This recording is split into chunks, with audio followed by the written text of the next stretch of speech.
Ito yung isang advantage 'pag isa kang home baker. Naalala ko meron akong pinagtabasan na natitira sa ref ko.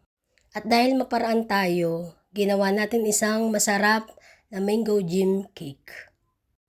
So gaya na lang ng ibang order, nilagyan lang natin siya ng frosting ng filling, ng ating whipped cream, and ng ating fresh mango.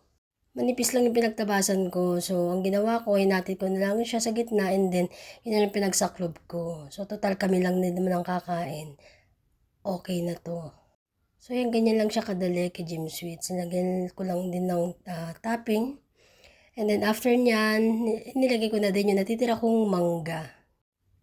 Kakalahati lang to, pero alam nyo ba, kapiranggot lang din sigurado makakain naming mag-ina.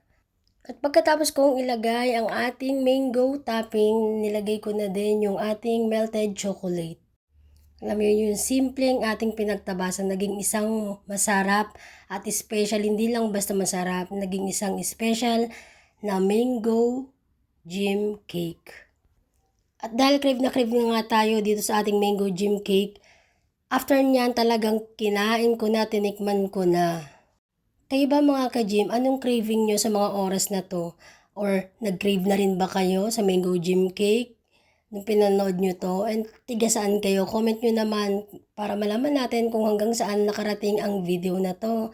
Thanks for watching guys. Ayan na, titikman ko na.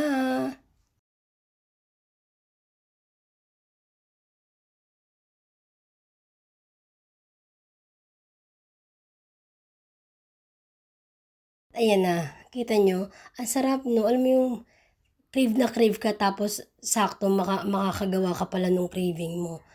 Kung makikita nyo, ang ating layer ng cake ay ang vanilla chiffon cake, whipped cream, and then mango filling, and then vanilla chiffon cake ulit, and whipped cream, and mango topping. Thanks for watching guys. Tikiman na. Ang sarap. O, diba? Nag-crave rin ba kayo? Please share this video. Bye!